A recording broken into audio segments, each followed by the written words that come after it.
Hi there. Did you know that there is a holy invasion taking place right as we sit where we are right now? There is a heavenly invasion.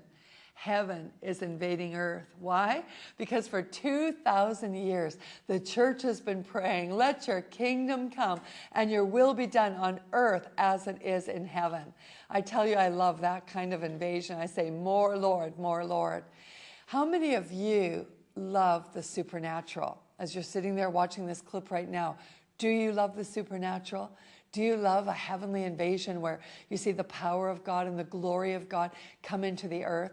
Well, we're going to hear Bill Johnson in just a moment share from his heart about the need for the church to rise up in this hour and be risk takers and move forward into all that God has for us so that we can see his power and his glory displayed in the earth. We love Bill Johnson. He's one of my personal apostolic advisors and an apostolic covering. He's like a pastor for me in a way. We absolutely love and adore him and his ministry.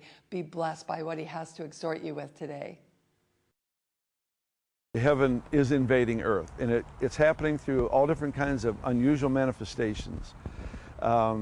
It's happening through much more angelic encounters. Those kinds of things are much more frequent.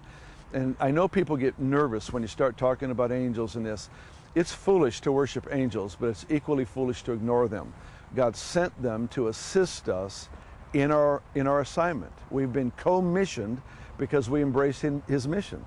And Jesus needed them. They came minister to him. He cooperated. Paul cooperated with them. There wasn't this praying to them. There's not that sort of thing, but they are there to assist us.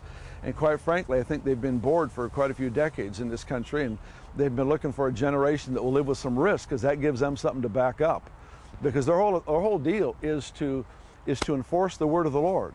And the word of the Lord in Psalms 103 comes in two ways. It comes from God declaring a matter, and it comes from him speaking to his people and his people declaring a matter.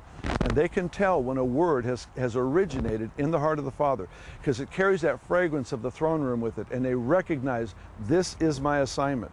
And they jump all over that and enforce it. I've seen this happen, where a word comes from the Father, it's declared in a room, in a setting, and instantly there is the absolute most impossible situation reversed simply because of a declared word.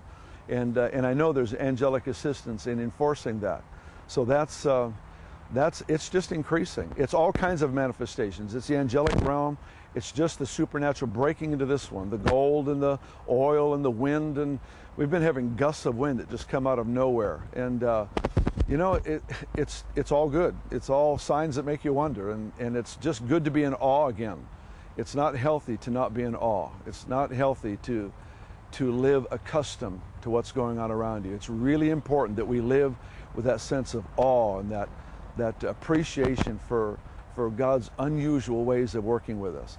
So this is, I love it. I just welcome all that he's doing.